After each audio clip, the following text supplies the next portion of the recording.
এখানে একটা গণ অভ্যুত্থান হয়েছে। গণ অভ্যুত্থান যখন হয় এটা আইন মেনে চলে না, এটা আইন ভাঙার জন্য হয়।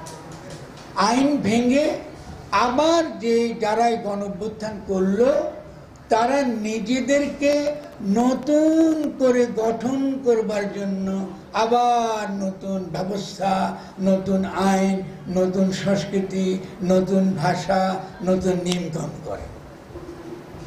এটা বলে গণ অভ্যুত্থানের কাজগুলি। এটা আমরা কি করছি? আমরা উল্টাটা করছি।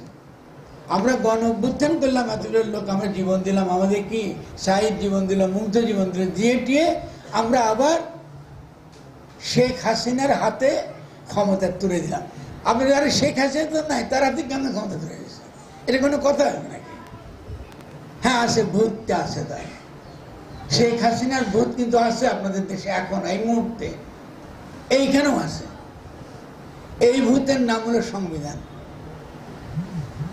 যেই ফ্যাসিস্ট সংবিধান সে লিখে গেছে, এই পুরো রাষ্ট্র এই ফ্যাসিস্ট সংবিধানের অনুযায়ী চলে, এখনো চলতেছে। আপনার ডিসি বলেন, পুলিশ বলেন, আমলারা বলেন, সবাই ওই আইন অনুযায়ী চলছে। আপনারা তখন কি আসেন না, কলেজ থেকে আসছেন না? আপনারা কি স্কুল থেকে আসছেন, অধ্যাপক আছেন, আপনাদের ওখানে কোনো নিয়ম বদলাছে?